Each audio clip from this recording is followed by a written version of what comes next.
Good evening. This is Jeff with Astro Scoop, Deep Astrology Coaching. Count says, happy solstice. Yes, #1 badge there. That's great. Great. Happy solstice is right. And today is December 21st, 2025. And happy solstice. Happy winter. And so this live stream tonight is going to be a repeat of Fridays. So Friday night, I don't know what happened, but YouTube had my video set to private. So it never got uploaded until afterwards. When it was done, it was a video. I was able to edit it and put it to public. So sorry about that. Not sure what happened, but it was surprising that I had 0 people, because we always usually have at least 1, right?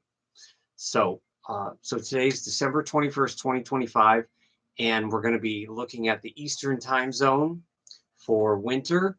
The opposite side of the world, obviously, is experiencing spring. They're starting spring. And we're going to talk about the Sag-Capricorn cusp, winter solstice. We're going to catch up on the transits and planets. And we're going to be looking at some things for 2026. But really, really quick, I just want to give a shout out to my daughter, who just did this Capricorn sea goat for me with the symbol. She literally just finished this a minute and a half before I went live. So we were running a little late, but she got it in here and taped it up. So thank you to my daughter for that, the sea goat there.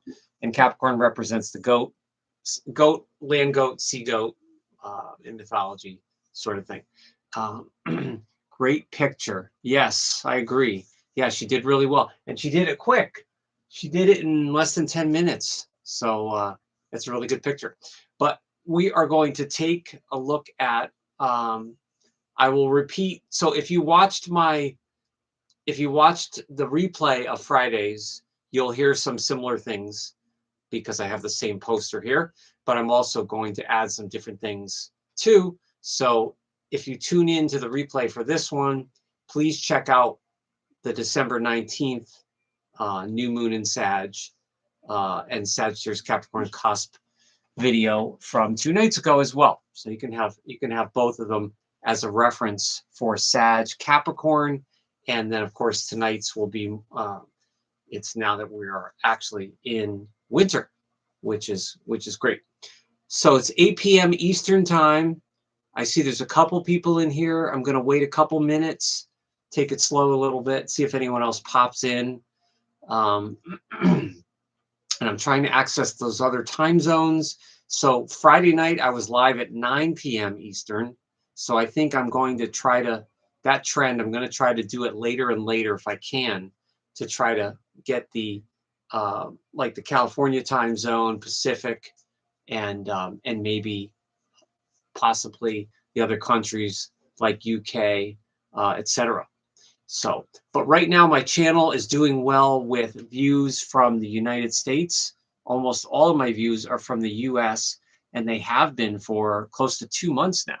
So that's kind of interesting. So I'm getting mostly US viewers, and the majority of the viewers are female as well. So you don't have to designate if you're male or female on here, but if you happen to be male, if you happen to be a male viewer, and you feel comfortable, just please, you can say in the chat male here. If you want to say where you're from, what country you're from, that's fine. If not, that's also good. But yeah, it's wonderful to be. It feels so deja vu-ish, because I remember doing the live stream last year on this. I think we did the live stream for this one on December 20th last year, December 20th, 2024. And the same weekend every year is the same 2-day period is the solstice period. But anyone tonight, if you know anyone born between the 18th or 19th of December to the 25th or 26th, that's the period we're going to be talking about, which is Sagittarius-Capricorn cusp. We're in Capricorn now, officially, Capricorn proper, but we are on the cusp still until right around the 25th or 26th, of which next week will be in pure Capricorn time. And then the winter, at least here in this part of the world, the winter is getting very dark, very cold. However, this weekend, we're starting to get extra light. So we've already gotten a minute or two of extra light that we will start to get for months to come. So that's great. And the sun is powerful, even though it's cold. So that's a wonderful thing. All right. So I'm just going to wait, even though it's cold. So that's a wonderful thing. All right. So I'm just going to wait. Just going to wait a couple minutes, see if anyone else pops in. But boy, that fall, at least to me, the fall went so fast. I mean, my gosh, fall flew, really, like September, really kind of like just October and November are just kind of a blur. And that's a good thing. We're moving forward. All right, so let me see. So Friday night, I had a lot to talk about, and there was a lot I didn't get to. So for once, I had more material than I needed for an hour. But tonight, I also have some left over from Friday and some new. So let's take a look first. Well, you know what? Let's do. So this is what we took a look. So if you saw the replay, you will have seen this chart.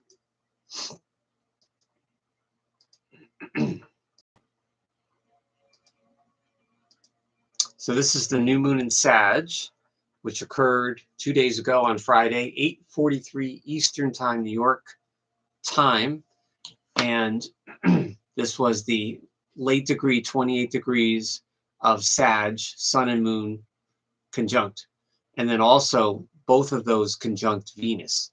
So I had mentioned what an amazing kind of love affair that Jupiter was having here with all of this Sagittarius planets conjunct, all direct, and Mercury in Sag, not part of the conjunction, but it is by sign, and also Mercury direct. So all this Sagittarius energy that has propelled us for the last month is very powerful and helping things to really move forward, even though its ruler Jupiter was in retrograde Cancer on the new moon.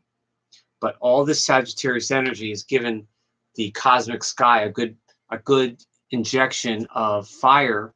We haven't had major fire signs in the cosmic chart for weeks. So that's a good thing. But this was the chart. This was the chart on Friday, and I think we lost someone. Yeah, I've been having a lot of tech difficulties with YouTube in the last week. So I don't know if it's my internet connection or if it's YouTube. But I think other people I know are also having similar issues. So hopefully it will move smoothly. But all that Sag was there. Now we can look at tonight, which of course is only 48 hours later.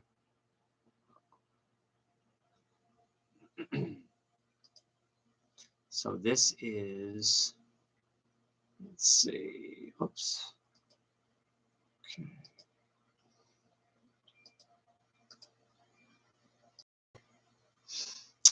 All right, so this is tonight's chart, December 21, 2025, 8 p.m. New York time, which was about 10 minutes ago. So on Friday, we had the sun and moon in Sag. Now it's a really quick shift to sun at 0 of Capricorn, the actual beginning of Capricorn, and the moon is also in Capricorn. Now it's not conjunct, but it's at 22 degrees and moving fast. It will go to Aquarius and conjunct this Pluto very soon.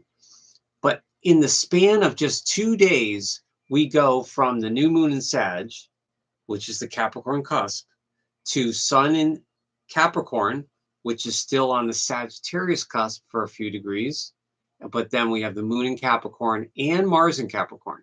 So all that Sag energy has already been somewhat dampened and structured now in the last 48 hours with all of this strong Capricorn energy. Now, all of this Capricorn energy is ruled by this Saturn in Pisces, which of course is now direct. Imagine that. Saturn is actually direct. So we don't have, as I mentioned Friday, we don't have a lot of retrograde. We have 1, 2, Chiron on the node, but all these, even Neptune direct, Pluto direct, Saturn direct, and Uranus here, but all this is direct. And I really like to see Saturn and Pluto move forward a little bit. So that's a really good thing. But in that span of 2 days, we've gone to all this Capricorn energy. Now this 0 of Cap is the 21st, but it's part of this Sagittarius-Capricorn cusp, which is sensation and intuition. So Capricorn is all about sensation, common sense, and then the Sagittarius part still has the intuition. You know, it's interesting about, I'm going to try not to repeat everything I talked about on Friday night, just in case people saw the replay for Friday. So it's not the exact copy. It's not a ditto, but it's similar, right? But if you have any specific questions that are different, please don't worry about interrupting me. Please do so. Let me know and give me your thoughts. But the interesting thing about people born this week, between up until right around the 25th or 26th, is you're dealing with this winter energy, okay? So you're dealing with the winter cycle, 0 degrees of Capricorn, which is today. This equates to about a 63-year-old in the zodiac cycle. Now, some people subscribe or believe in this and some people don't. But I like to look at the zodiac in terms of maturity from start to finish.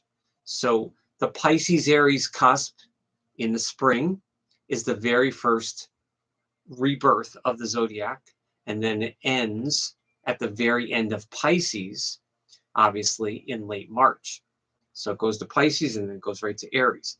But winter is, if you add them all up with the 12 months, it's approximately 63. The winter season is like equated to someone that's 63 to about 84 or 85 years old in terms of maturity and experience.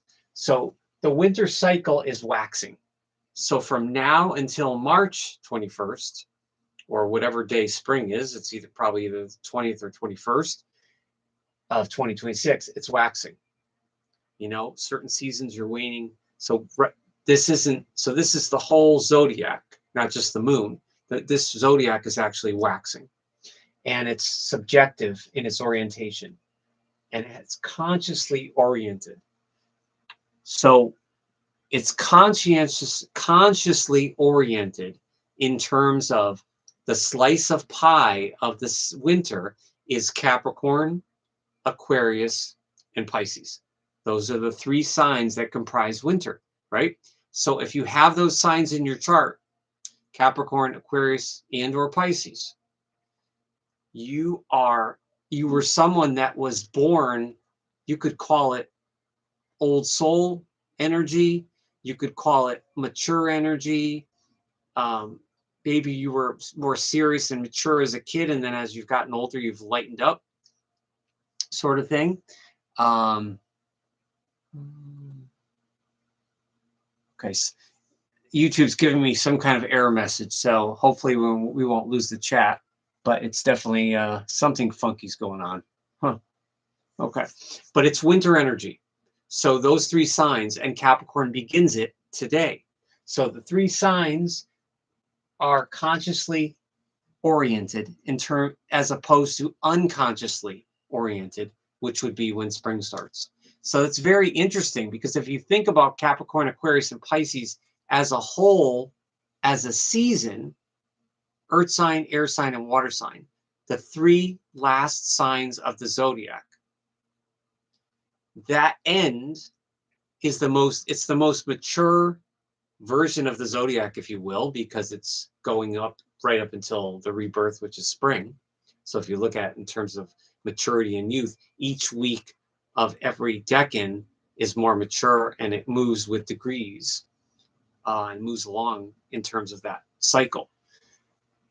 But it's winter, so nothing dies, right? Everything seems to die, right? Everything, your garden is really bad. My gosh, our garden is, oh, it's awful. But again, it's not dead, right? It's in a various stage of morphing. It morphs into another state. So it's all this strong, vibrant energy going way underneath for like hibernation. And that's a prelude. That's kind of how we want to look at Capricorn. Probably more, Capricorn more than any other sign has this enormous amount of energy underneath. You know, if you learn, I've learned it, but it's taken me a long time. I've learned to understand the Capricorn energy in a lot of my family and friends of people that I have known, major Capricorn, that I used to not understand. When I was younger, I could not wrap my head around how Capricorn works. And I don't have any planets in Capricorn. I have my part of fortune in Capricorn, which is interesting, but I don't have any planets. I don't have any personal planets or rising in Capricorn. So for me, it's been a journey. It's been very hard for me to understand, and I think vice versa, for them to understand me with the energy. I've often very much clashed with Capricorn planets so much in my life. So there's a lot of lessons there. Lessons for me, lessons for those people. It's all part of the same dance, right? But when you understand how the Capricorn energy works in a positive person, I'm not talking about an insecure, maladaptive Capricorn person or planet, but in a positive, the higher octave, the higher vibration of Capricorn, of Saturn, when you find out how it works and you see it, and part of that has helped me with my family and friends because I am an astrologer, that has helped me. But I've also been very open to wanting to know why is that person with all that Capricorn so reserved? Why is that person with all that Capricorn so quiet? Why is that person with all that Capricorn so darn careful about everything? My gosh, do you have to be careful about everything? Can't you just get excited for something and just do it?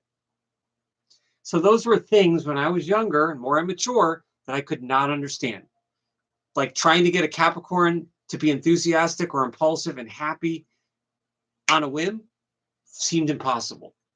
Now, again, everyone has different planets in their chart, but this is a prelude for what the Capricorn energy is in winter, because it's all this incredibly powerful driving energy. You know, it's like a Porsche or a Ferrari car, but you don't see the speed. With Aries, you do, right? With spring or maybe summer, you feel and see that speed, but you don't feel and see that speed of Capricorn.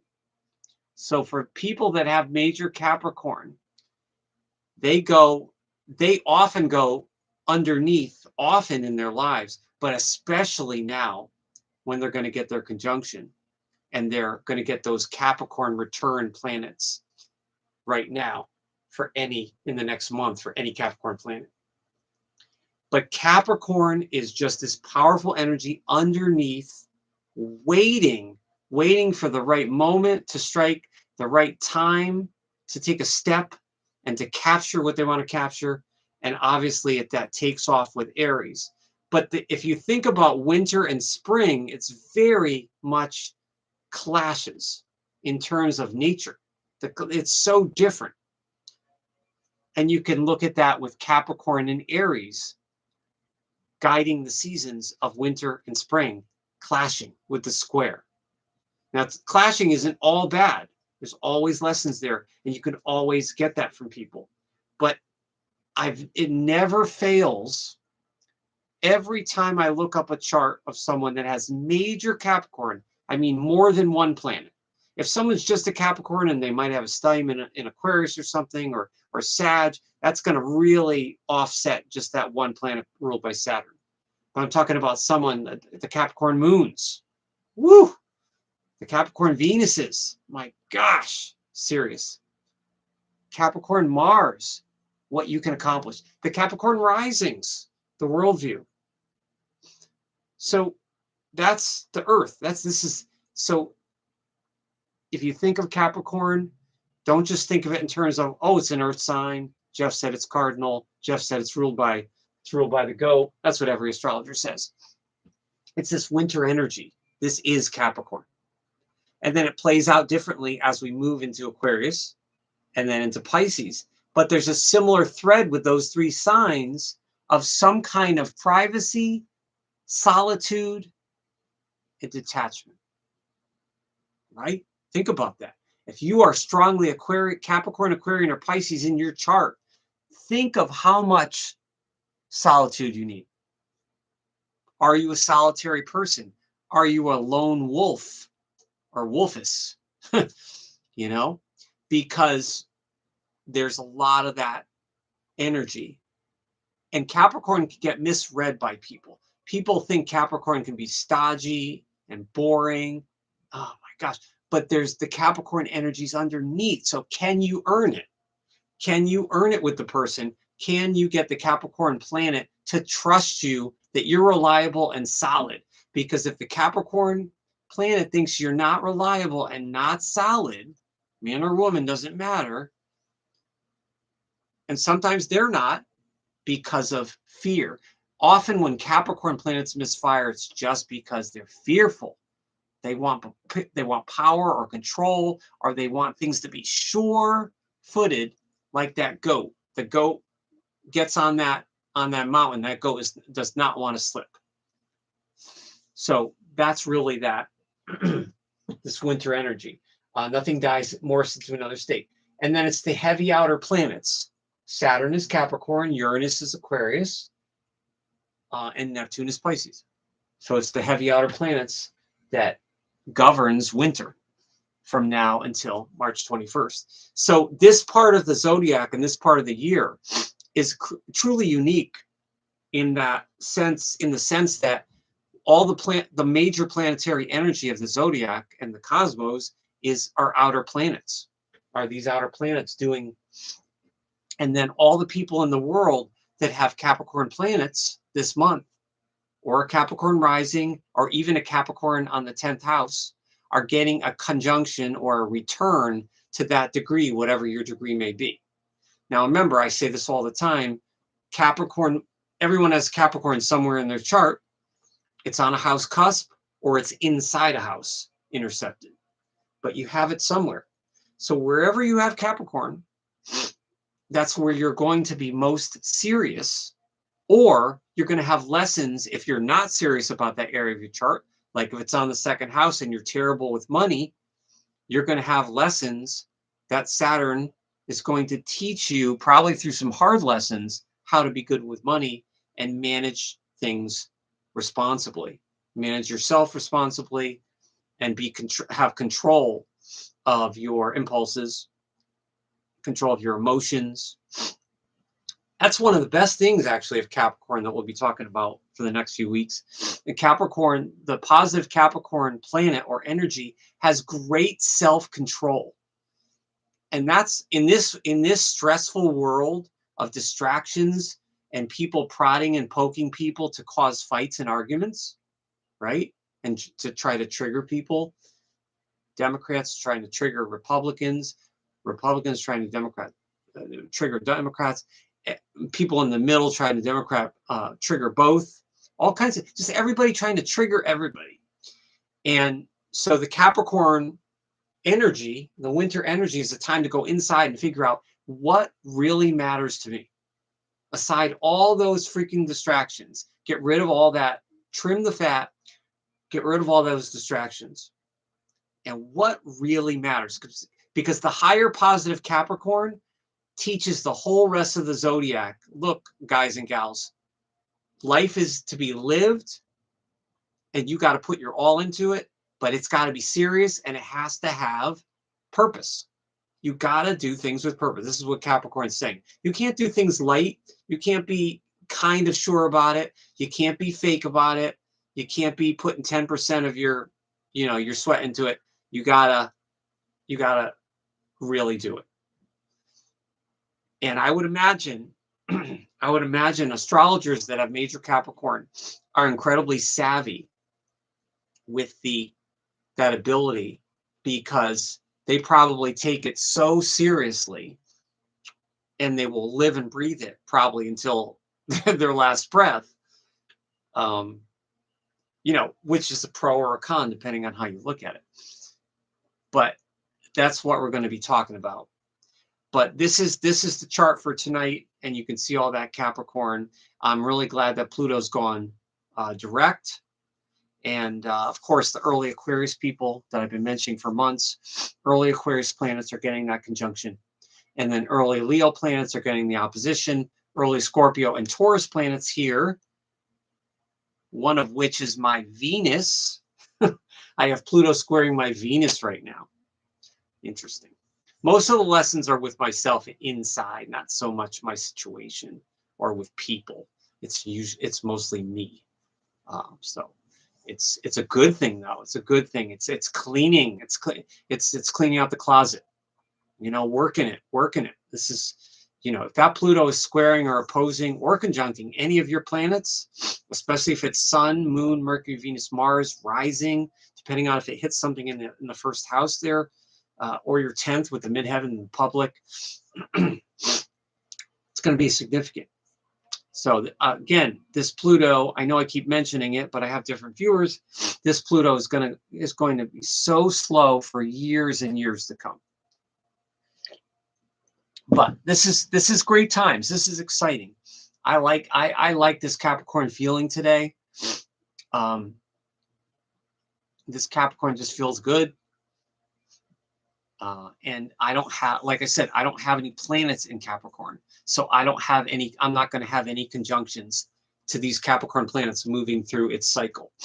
But if you do have Capricorn planets, happy Saturn returns, solar return or Saturn returns, if you are a Cap or you have Capricorn planets. But, I've talked to people that have Capricorn planets in depth. And some are into astrology and some aren't. But Carolyn says, energy feels solid. Yes, I agree. Excuse me. It does. Even from 2 nights ago, it feels solid. And that's something I really have come to really love about Capricorn, even though I don't have any, is I love that solid. I like some of that solid, heavy feeling. Capricorn's a heavy hitter. I mean, do Capricorns need to learn to lighten up? Yeah, that is true. That's a stereotype, and it is true. It's hard. And I've had people with I've done readings for especially the Moon and Venus Capricorn people. Holy cow.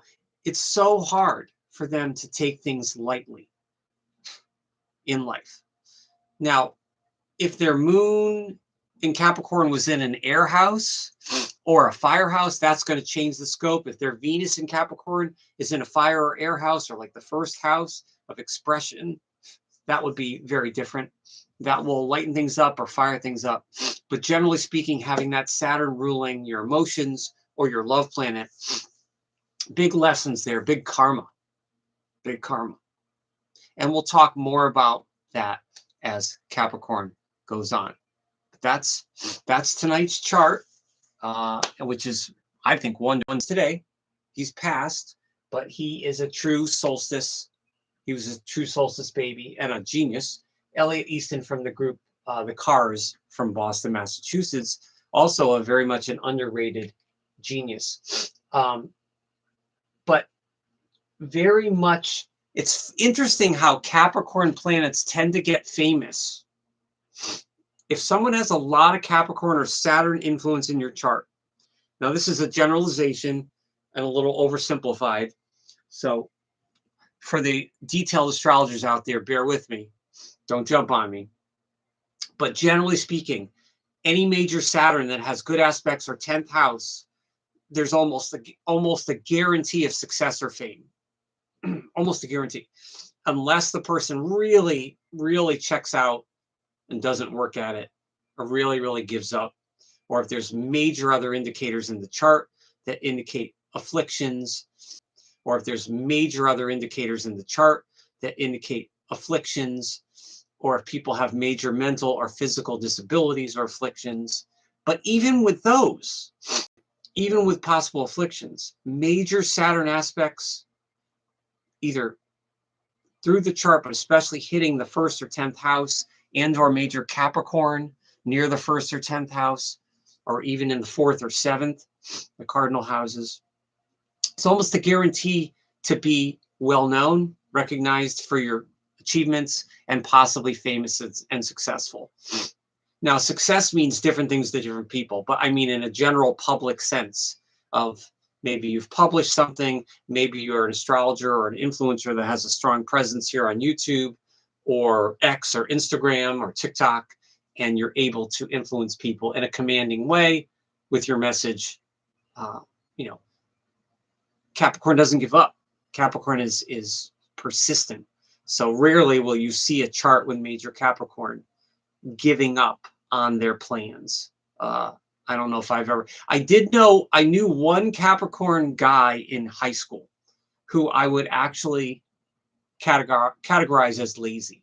He was a very lazy kind of guy.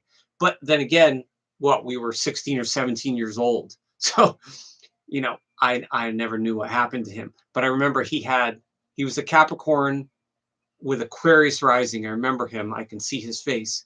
Capricorn, Aquarius rising. I don't know the rest of the chart. But he was pretty laid back, and he even said he was kind of lazy. So who knows what else was there? But I've known many Capricorn males. I had many Capricorn friends growing up. A lot of family members with major Capricorn. So I have been schooled in major Capricorn, probably because I don't have it, and maybe I had it last lifetime. I probably overdid it with my Capricorn in another life. So this time I chose not to have it, not to have a major Cap. You know, whether that's a pro or a con. But this cusp is very powerful. This cusp is very powerful.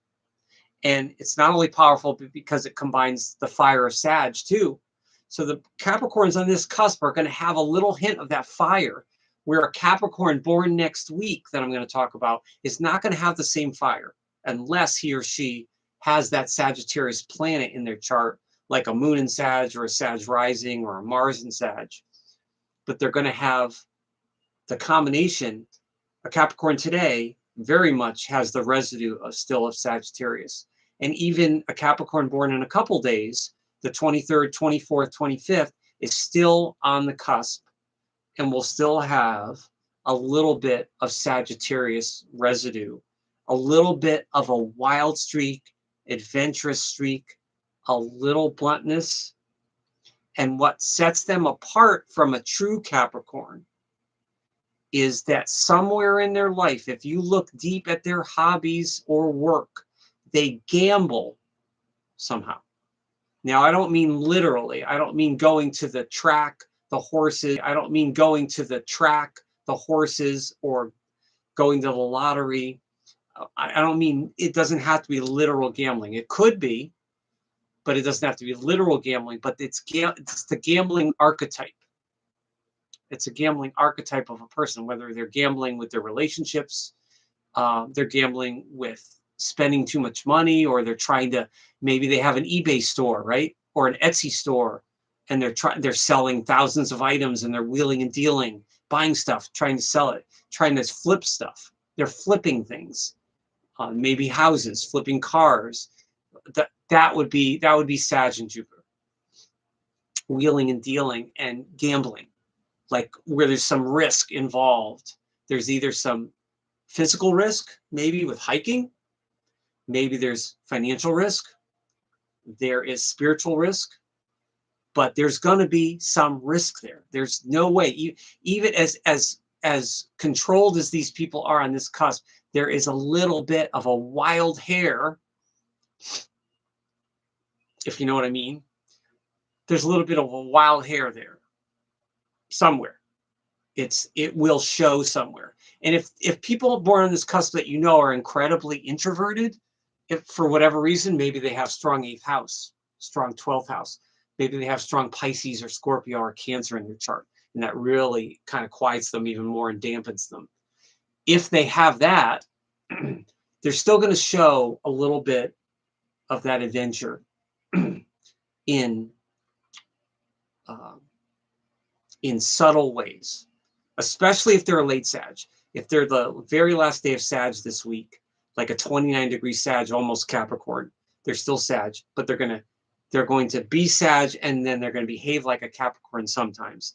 A person born today is a Capricorn who's going to have traits that behave somewhat like a Sag at times, but is still a Capricorn. And every year I say this, I still get people that comment to me and say, either I'm wrong with my dates, or they are, you can't be both signs.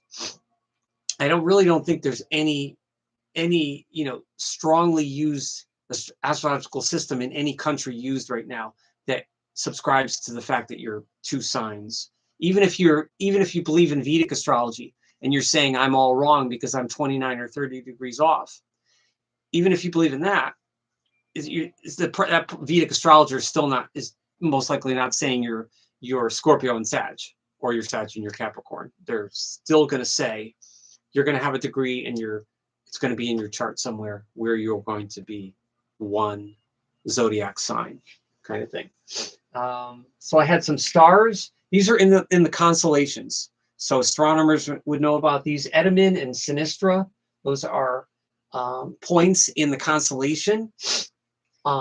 James Van Praagh, I mentioned, he's a psychic medium that's very famous, that's born under this. So this is a very public, it has a nod to the dragon. So the Sag Capricorn cusp, it has, the symbols are, you have horse, centaur, you have dragons, which is Draco, you have sea goat, and you also have, just in general, you have all kinds of, even dogs to some extent. It's not the dog star, but even any kind of creatures. Sagittarius, the horse, the centaur, is very much an outdoor. Sagittarius Capricorn, to me, is very much an outdoor kind of energy, or an outdoor kind of cusp for a person.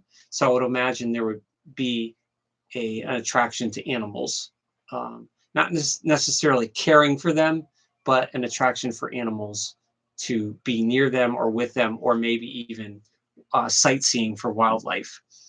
Karen says, my daughter-in-law born today, good description of her. Oh, Karen, you always have the best examples. It never ends. It's so amazing. That's awesome. Yeah, it's really interesting. Now, what are the negatives of people born this week, right? Because there has to be some negatives. Well, they have psychic powers. They could be prophetic, but they don't believe it. Especially the men, they don't believe it. And part of the reason is because they like control. They like to be in charge and control, and they like to, it's kind of like oh, you're welcome. They like to get a monkey wrench in for control. That's similar to the late Sagittarius energy, like a Frank Sinatra type, or John Cena, the wrestler. That archetype of a man kind of likes bigger, more amplified, magnified. That's very much mythological, sort of a mythological template, especially for a lot of men. But some women are like that as well. But they don't necessarily believe in it. They do well if they follow their hunches. A lot of the times they're lucky and they can follow their hunches, but they don't always. They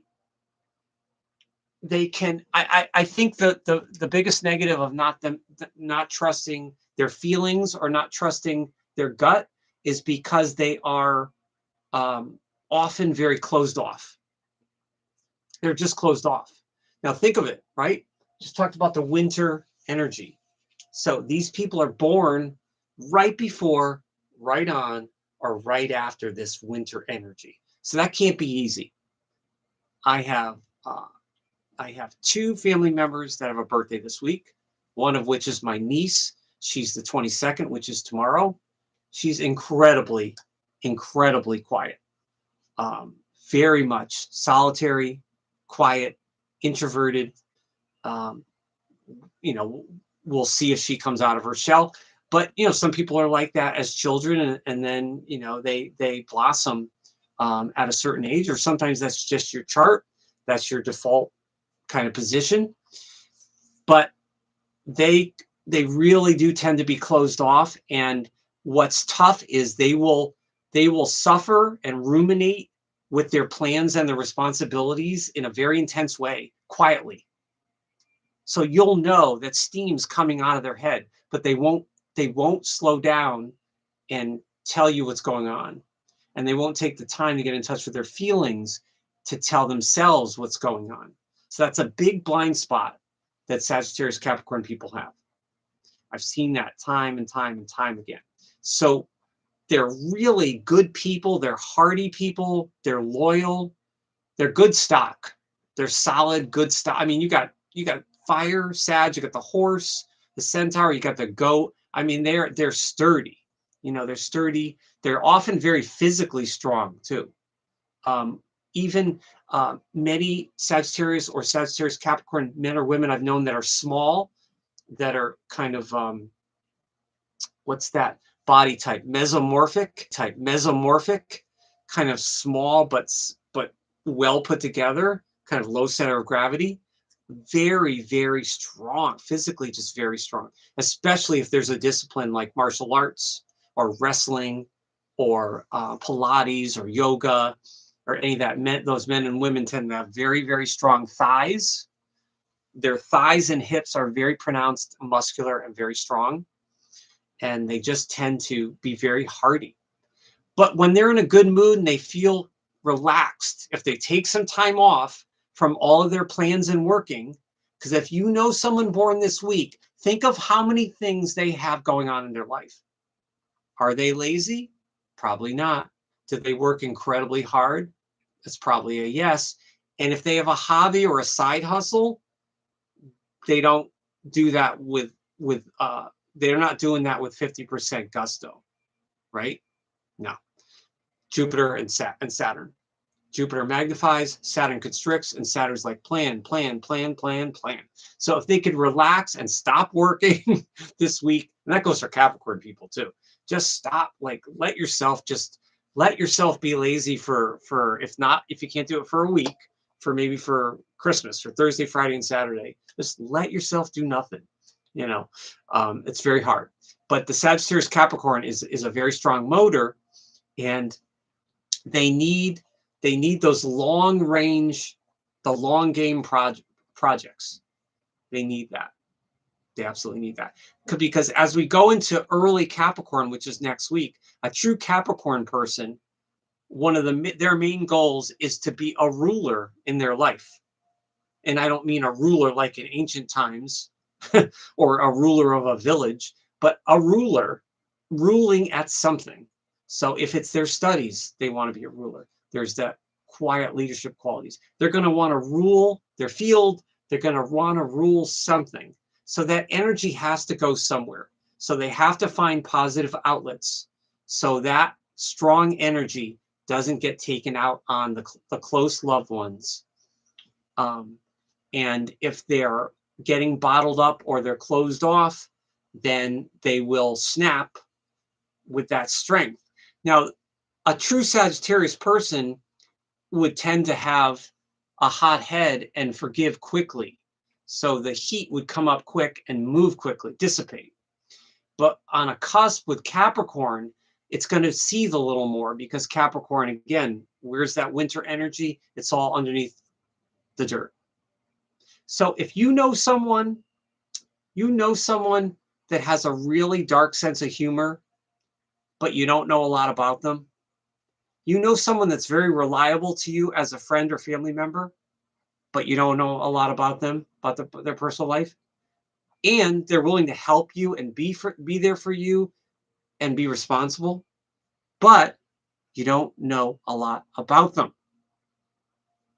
That person has major Capricorn. Tell me I'm wrong. Now, it's not secretiveness like Scorpio. It's different. But Capricorn plays it very careful. Capricorn plays it close to the chest. So this is what I've been meditating on, and I've been getting this vibe that's different from the last couple of years about Capricorn. This is how I'm seeing Capricorn in a new light this year. Is Capricorn is playing the safe game. Capricorn takes the tiny little calculated risks, but you don't see them doing that. They're not telling you. They don't want to be embarrassed. And you know what? They care about what you think of them. Why? Because they want to be seen as capable. There's no other sign in the zodiac that wants to be seen as competent and capable as Capricorn. So that's where the fear is. That's it. That's all you need to know about Capricorn. There it is. And this is especially true for the Capricorn moons, because Capricorn moon is not well placed. That doesn't mean it's negative. It just means astrologically it's not well placed. And there's even more lessons with Saturn, because Saturn is restricting. And yes, it can be cold. It can make the emotional nature cold. Doesn't mean the person's cold. It means they allow themselves to be cooler or cold, and it's harder to warm them up and heat them up. So I circle back to how I started the live stream 45 minutes ago. You have to learn about the Capricorn energy to know how to heat them up and how to allow them to warm up. If they're a woman, from all the psychological stuff I read, and I follow a lot of psychologists on X and Instagram as well. Men heat up quickly, but women are like a kettle. Women heat up slowly in terms of interest or warmth, so that's Capricorn as well. Capricorn heats up very slowly, but when Capricorn does heat up, you can be sure Capricorn is strong and ready to go. So that seriousness can be put into fun. It can be put into other things other than work and planning for the future. So that Saturn is just that Saturn. It can be all in, but they kind of have their own code.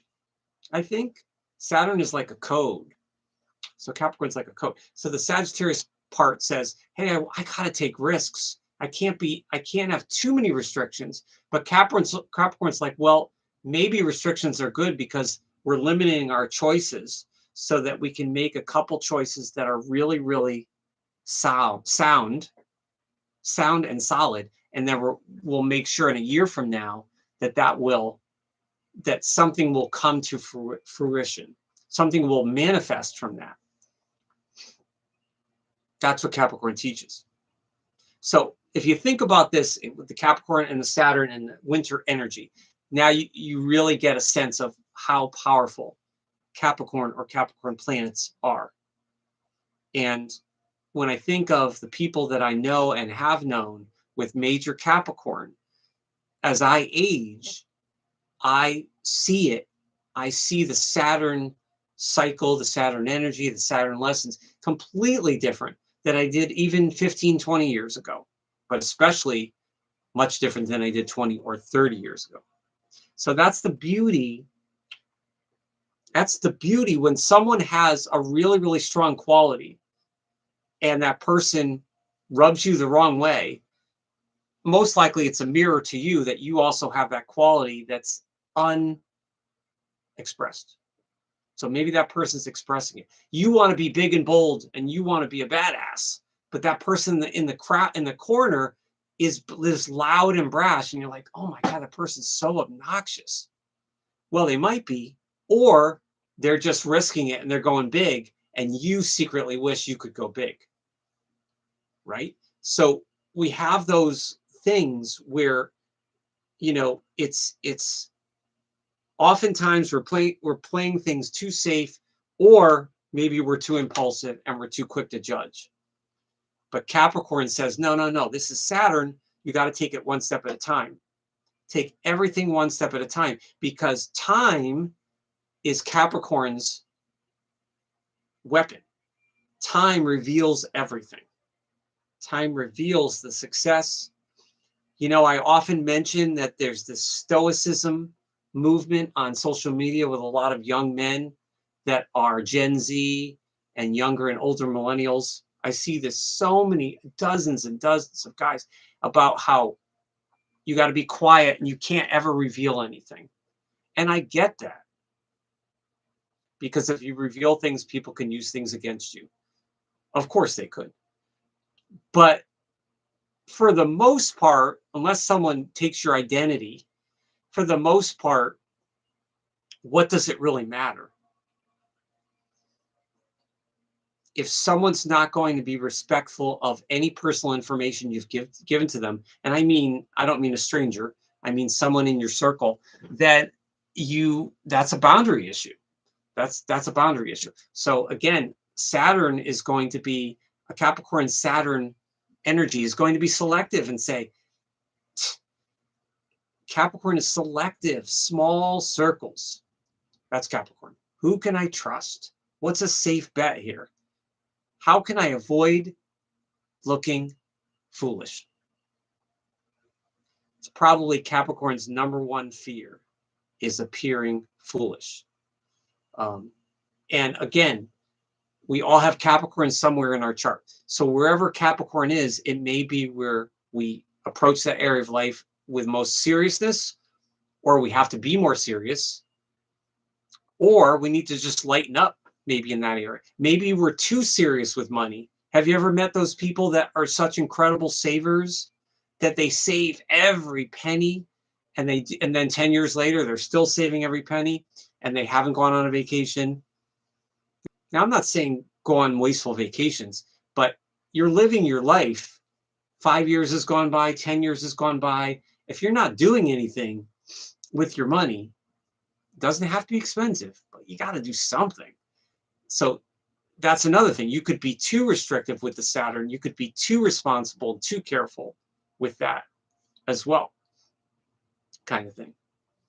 But the cusp period, so Capricorns born today and the rest of the week are going to have a hint of Sag. So they're not quite pure Capricorn, but they still are going to have the main Saturn. So for someone born today or through the week, I would look at their Saturn in their chart and aspects to Saturn mostly. And then for Sag, the Sag part, it's Jupiter. But that doesn't matter as much as we get closer to early Capricorn. The Jupiter matters less and less. And then the Jupiter would only be prominent in that Capricorn's chart if they had like Sagittarius rising, Sagittarius on the 10th, then Jupiter would be ruling their public life, or Sag planets, if the Capricorn person had Sag planets, which I have known Capricorns that have had major Sag, and they've also had a little bit of that adventurous streak in them somewhere. Now, I've known a lot of people with 2 or 3 planets in Sag in their chart, but that weren't Capricorns or Sag, but another sun sign, but with Sagittarius like stelliums. And it's interesting because never once have I met anyone that doesn't like the outdoors and that doesn't have a restlessness to where they cannot sit still for any length of time that has major Sagittarius. So it's interesting how, as astrologers, we continue to see people say how astrology doesn't mean anything. It's BS. It's a placebo effect. You believe what you want to believe. And there's probably, for the sake of argument, there's probably a little bit of that in everyone. Everyone's biased, right? I'm biased as an astrologer. And if any astrologer tells you they're not biased, that's not 100% honest. They are, because of their experiences. Even the most impartial, skilled person, the most impersonal, impartial coach or mentor is still going to have some hidden biases that they're not going to be able to filter out. But as I mentioned before, they can be closed off, hidden and undiscoverable is what I mentioned Friday night. So these people are hidden. So they're big, they're larger than life, right? They have this big, big personality, but yet they're hidden. So they have a presence. It's not like Leo, it's not like Aries, but they have a presence in the room. They could be, and if their rising sign is strong, so if this Sag Capricorn person, and I'm thinking of my niece, who is a Scorpio rising, if you have Scorpio rising, if you have a strong ascendant and you're born this week, like a Capricorn rising, Scorpio rising, Aries rising, Leo, then you're really going to have a strong presence socially when you walk into a room. It doesn't mean you're going to command all the attention, but there's going to be something, no matter what size you are physically, that you're going to have a sturdy presence. If you have a weaker or more diffuse rising sign for this person, like us, Virgo or Pisces rising, maybe even Gemini, which is very, very light, or let's say even like Cancer rising, that will change the dynamic of the person greatly. And that Sagittarius part will be very much dampened and you won't see as much of it. And I know a Sagittarius guy, he has Gemini rising. So with the Sag and the Gemini, he's incredibly restless and he always has irons in the fire. Lots of irons in the fire. Restless, and he always has irons in the fire. Lots of irons in the fire, and that would also go for a Gemini person with Sagittarius rising. The flip, you're just using it in different parts of the chart. Oh, and I also wanted to mention these heavy outer planets for the winter, which is Saturn, Uranus, and Neptune. It takes up to 165 years for them to travel the zodiac. Imagine that, up to 165 years. So that's why it's fascinating to be born, to be alive right now, and to be thinking about the Uranus planet and especially Neptune. But I should have, even though Pluto, I didn't put Pluto up here. But of course, the Pluto in Aquarius will be like a baby born right now. It's like the baby's whole life, basically. With that baby being born right now with the Pluto now direct in Aquarius, which is pretty amazing. But yeah, lots going on. Let's see what else I have here.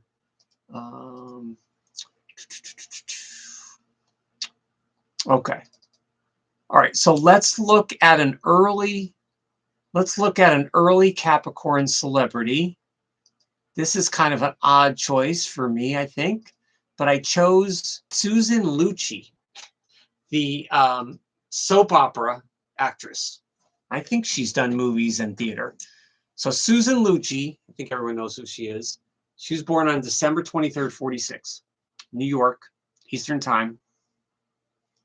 And she was nominated 21 times for the Emmy for TV, for, I guess, leading actress, I think.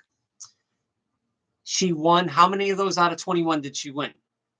One, right?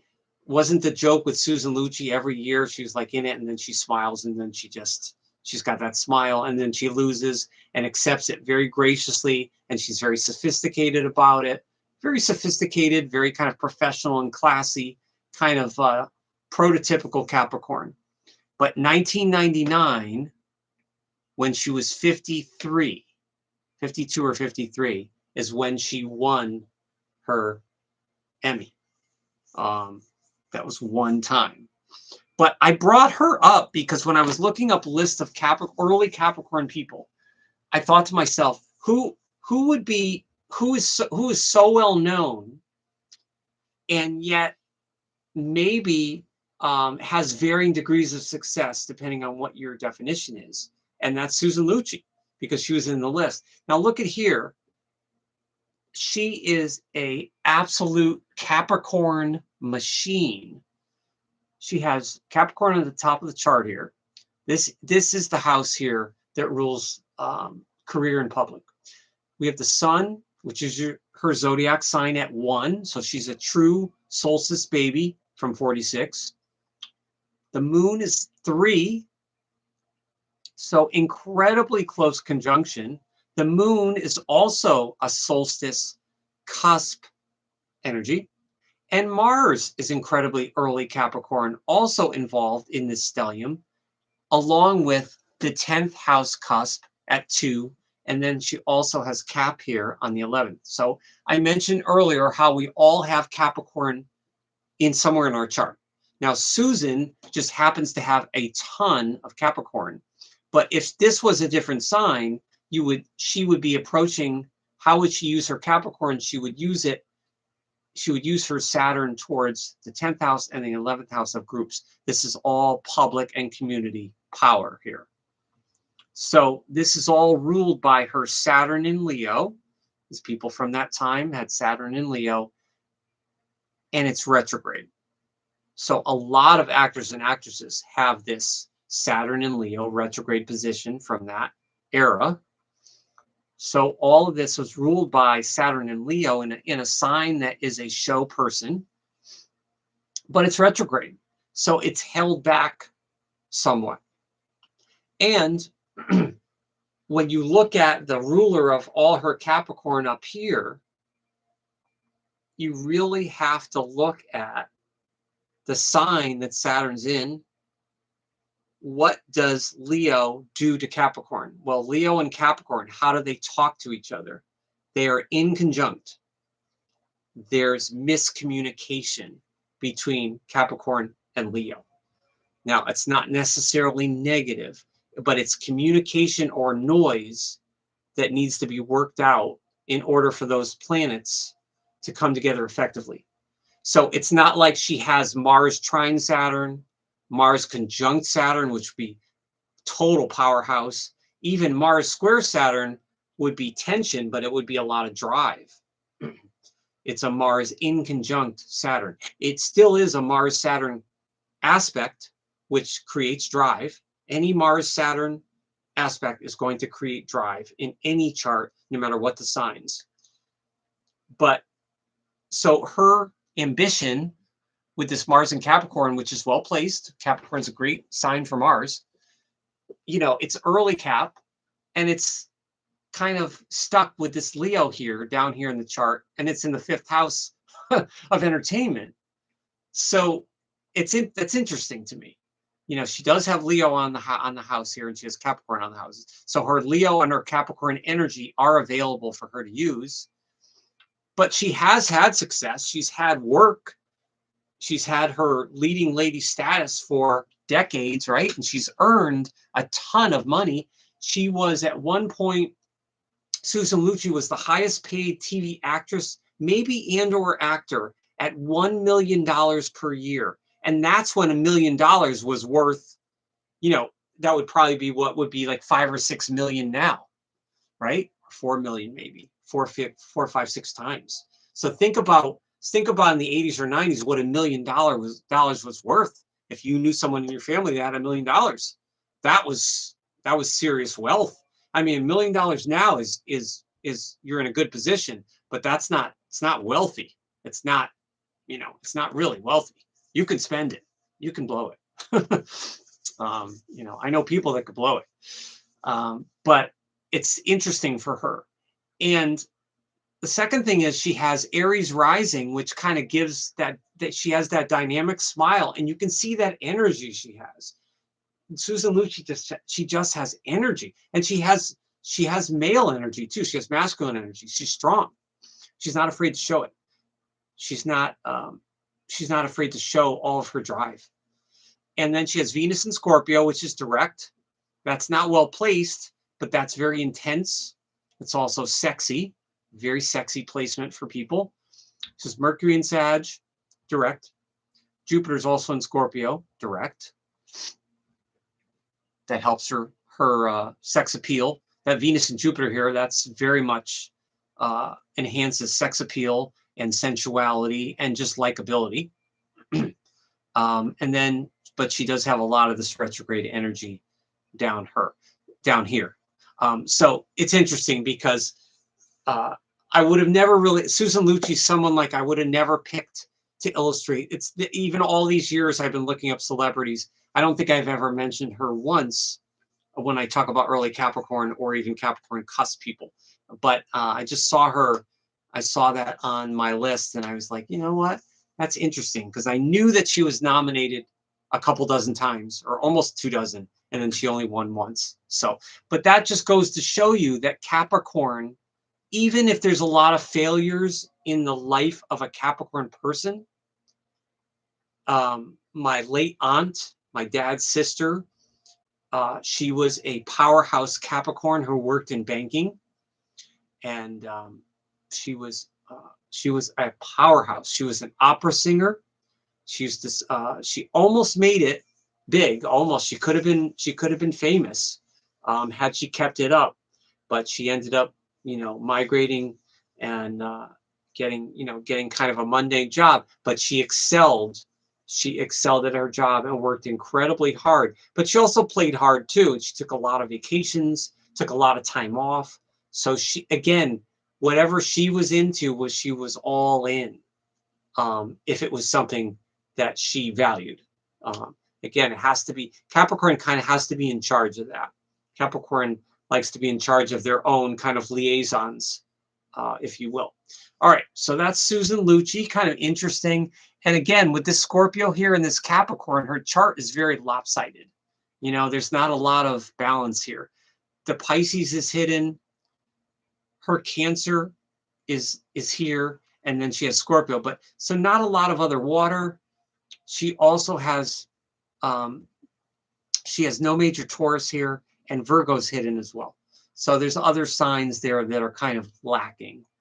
So that could be part of the reason why she is sort of typecast in her roles as a leading lady, daytime kind of actress. We'll have several charts. We're definitely not going to be able to get through all these. I definitely over prepared this time. All right, so let's see. Let's look at.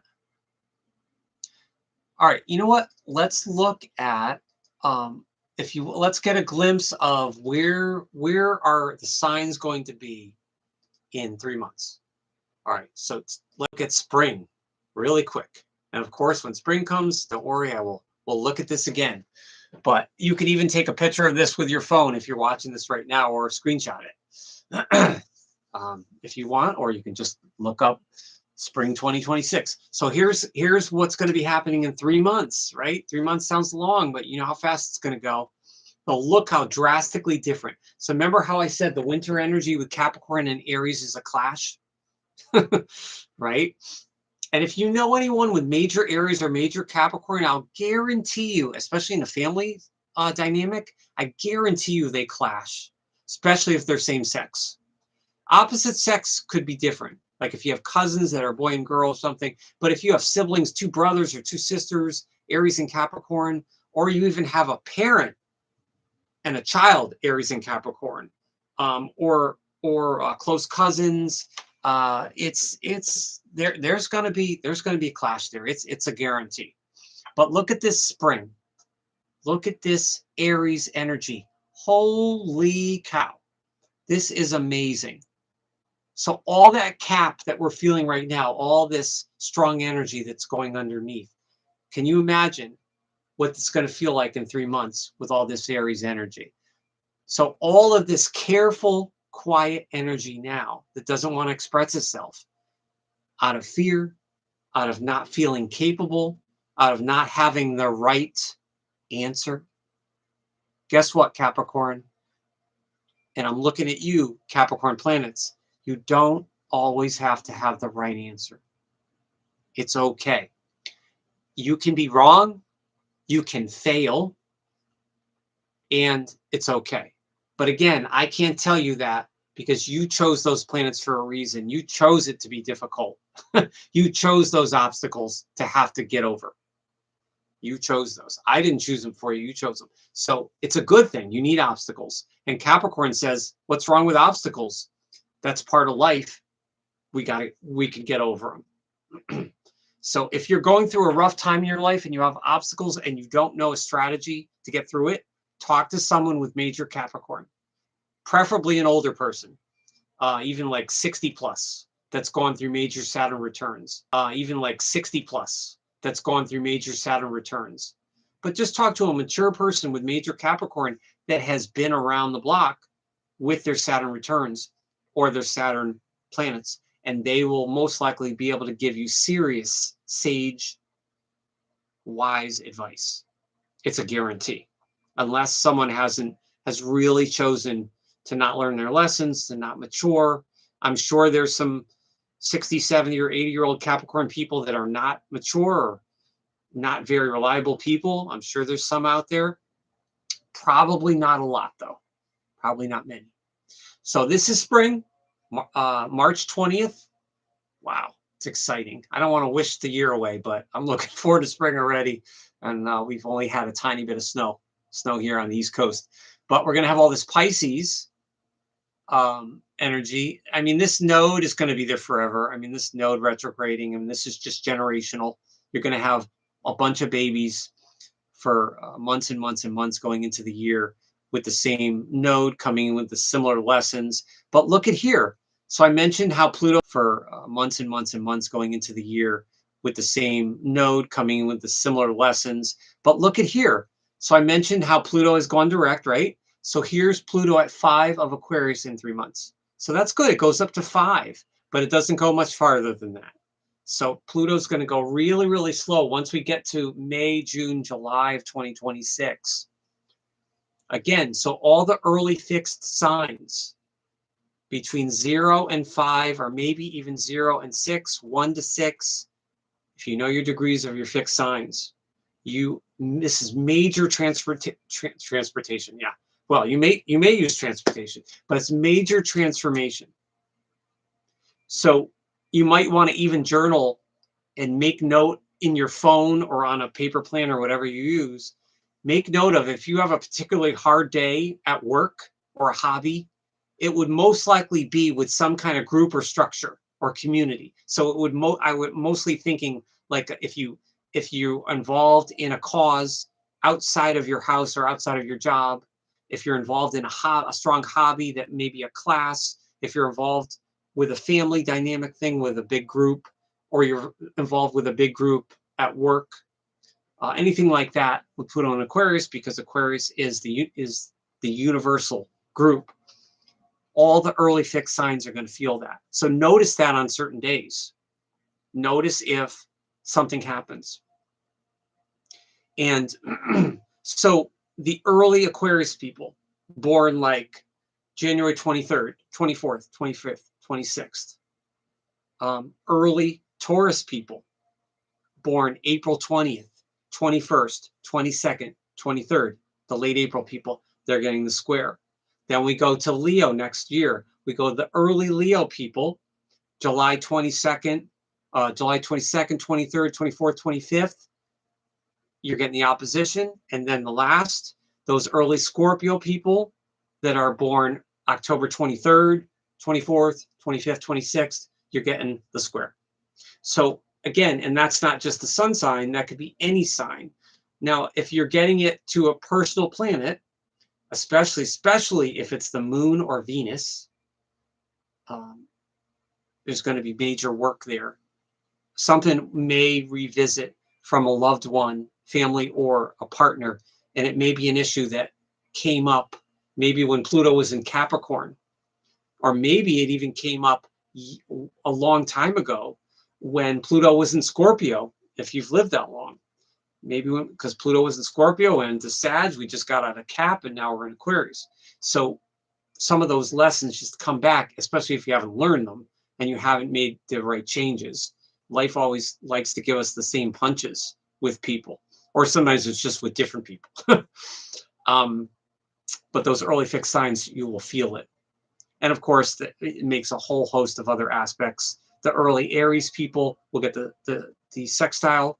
Early Sag planets get the sextile, and early Gemini gets the trine, and early Libra people get the trine from Pluto. So that's the power of Pluto. I'm glad it's moving forward. and right up until the spring, it will go all the way up to 5. But you really have to, what I'm saying is kind of general, but you really have to look at a specific natal birth chart or an event chart, um, to really see where it is in the chart and what it's going to be, what moves it's going to make, affecting.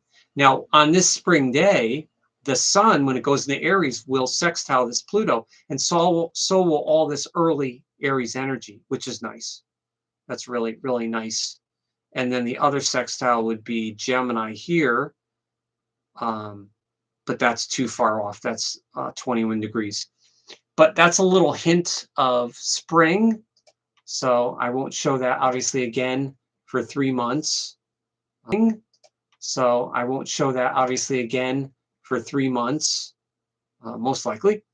And we will talk about that.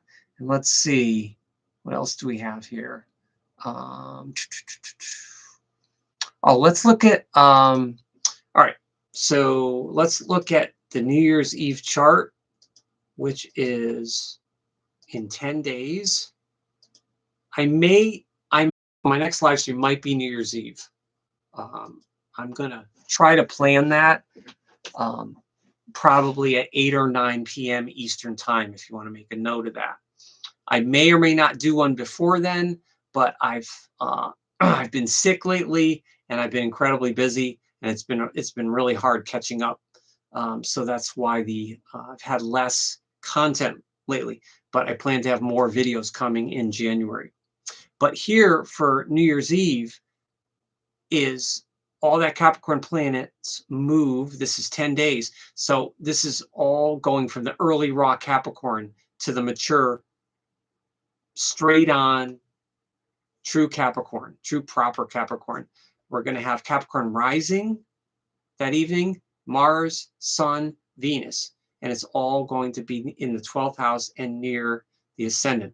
Now, these are not touching the ascendant by degree. This is 10 degrees. That's too far. So it's not on the ascendant, but it's near the ascendant.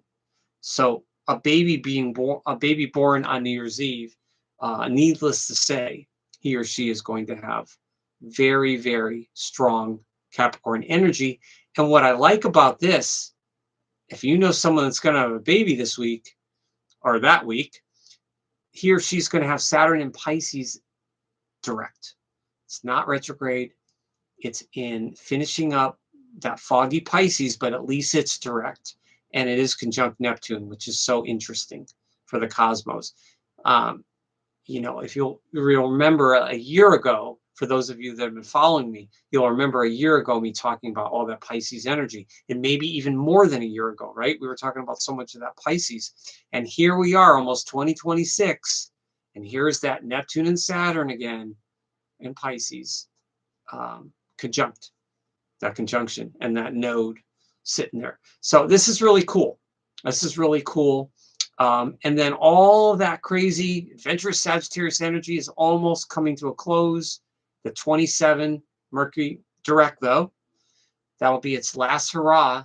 And then once January hits, then we will be all the Sagittarius will be gone, except for wherever it is on a house cusp. Leo's hiding here, so the Leo energy is kind of hiding. For people with Leo planets, if you're a Leo or you have Leo planets, that means New Year's Eve, you're going to be laying low. Your partying, your fun and your partying will be laying low with your significant other, because it's 7th house. But it won't be showy. The Leo energy will be more subdued. And then here's the Aries for New Year's Eve. Aries is on the 3rd house of communication. And then we have this point Chiron here, but this is retrograde too. So that's affecting the later Aries planets. But that's interesting. Just wanted to show a little bit of New Year's Eve, and we'll talk more about that when that comes up. But I'm so happy to see that we've had several people come in and out tonight. I really, really appreciate that. I think more and more now that it's getting colder in most places, people are inside more. So I appreciate your flexibility with all my different times, because I've been all over the place lately. But don't forget to like, comment, subscribe, and share. Please, you got to sign into your Google account and click all or personalized subscribe. You'll get all the notifications, or personalized based on what you watch. Whatever videos on Astroscoop you watch, you'll get those notifications. And what I want to do in the future, please give me ideas. But what I'd like to do is try to do more live. I wanted this to be more interactive, and I want to do some live readings. Something to look forward to. So much good info. Thanks. You're very welcome. I want to do more live interactive readings. I know I've had people over the last year pop in. We've had some women pop in and out that have given me some of them. We start talking about it. I give you a little free, some freebies. You can hire me for a chart read. Either I can write something up for you. I can write up a report. I can make it as simple or detailed as you want. And of course, and I can do a voice reading, either on the phone with you or on a Zoom. That would be very easy. And do a chart reading. So I would like to get more into the live readings again, because those are often fun. And sometimes I like the pressure. I like the pressure and the challenge on the spot of trying to sharpen some of my intuition, not always my logical side, but trying to balance out that logical and the intuition.